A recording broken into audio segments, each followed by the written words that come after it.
Krishna. We continue reading from Bhagavad Gita as it is, Chapter 10, the knowledge of the Absolute, the opulence of the Absolute. Text 7. Etam vibhutim yogam cha Etam vibhutim yogam cha mama yo veti tattvataha. mama yo veti tatvata So vikalpena yogena so vikalpena yogena yujyate natra samshayah. yujeta natra samsaya. Etam, all this, Etam all this vibhutim, opulence, vibhutim opulence yogam, mystic power, yogam mystic power cha also, cha also mama of mine, mama of mine ya anyone who, ya anyone who veti knows, viti knows tattvataha factually, tatvataha factually sa he, sa he avikalpena without division, avikalpena without division yogena in devotional service. yogena in devotional service. Yujyate is engaged, Yujite is engaged. na never, Na never. atra here, Atra here. samshaya doubt. Samshaya doubt. Translation and purport by His Divine Grace, A.C. Bhaktivedanta Swami Srila Prabhupada. One who is factually convinced of this opulence and mystic power of mind engages in unalloyed devotional service. Of this, there is no doubt.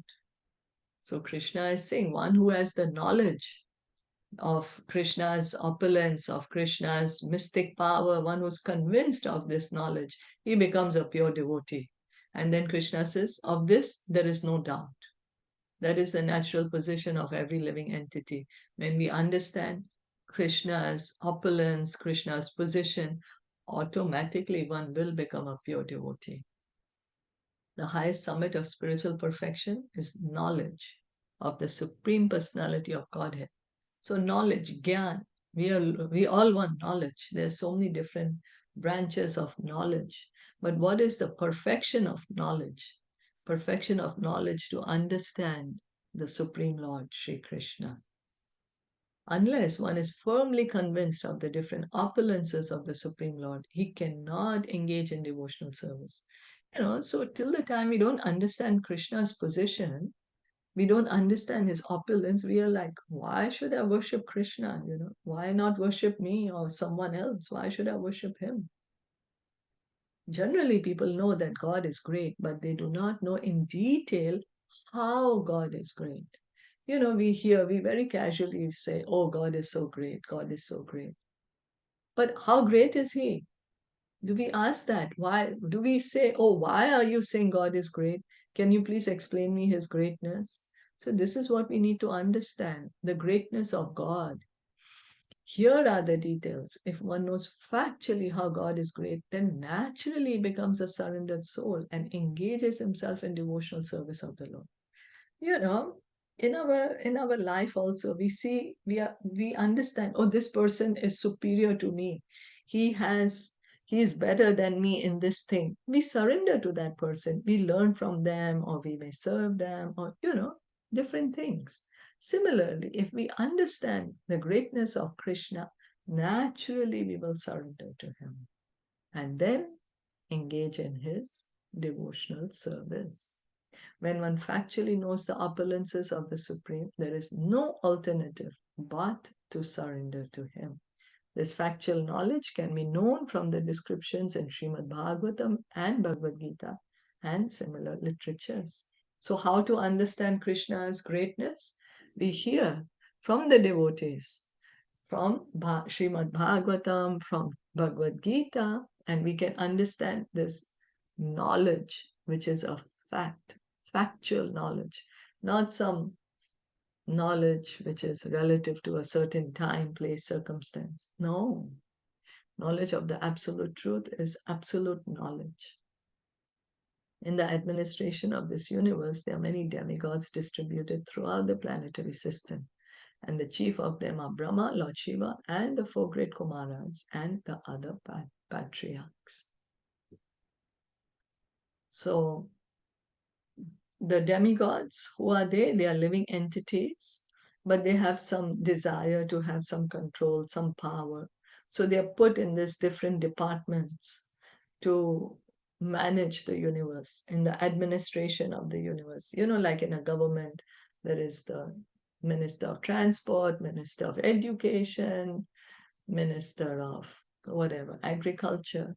Similarly, in the management of the universe, there are different demigods: Surya Dev, Indra Dev, Lord Brahma, Lord Shiva, and then there are the Manus, there are the four Kumaras. There are many forefathers of the population of the universe, and all of them are born of the Supreme Lord Krishna. So, who creates everyone? Krishna. Krishna is the creator. Then someone may ask, then who creates Krishna? No, Krishna is the original. Krishna is the origin. He's Sarva Karana Karanam, cause of all causes. The Supreme Personality of Krishna is the original forefather of all forefathers. If we do research work, or who's my father, my father's father, my father's father, we do research work, we'll come to Brahmaji. He's the original person in this universe. And then we ask Brahmaji, who do you come from? Brahmaji says, Govindam Adi Purusham, Tam Aham Bhajami. Oh Lord Govinda, you are my seed giving father. So Krishna, he is the Supreme Father. These are some of the opulences of the Supreme Lord. When one is firmly convinced of them, he accepts Krishna with great faith and without any doubt. So when we understand the position of Krishna, when we hear about Krishna's position in truth from the devotees, from Bhagavatam, from Bhagavad Gita, what happens? We get this faith. We are convinced that Krishna is God. And then engage in devotional service. Then we want to engage in devotional service. All this particular knowledge is required in order to increase one's interest in the loving devotional service of the Lord. One should not neglect to understand fully how great Krishna is. For by knowing the greatness of Krishna, one will be able to be fixed in sincere devotional service. So, knowledge, we want to have knowledge. The perfection of knowledge is to understand Krishna, to know Krishna, how great Krishna is, to understand Krishna's position. When we are able to understand that, when we are convinced of Krishna's greatness, then we will engage in devotional service, pure devotional service, without any material desire. Is that okay? Are there any questions or comments?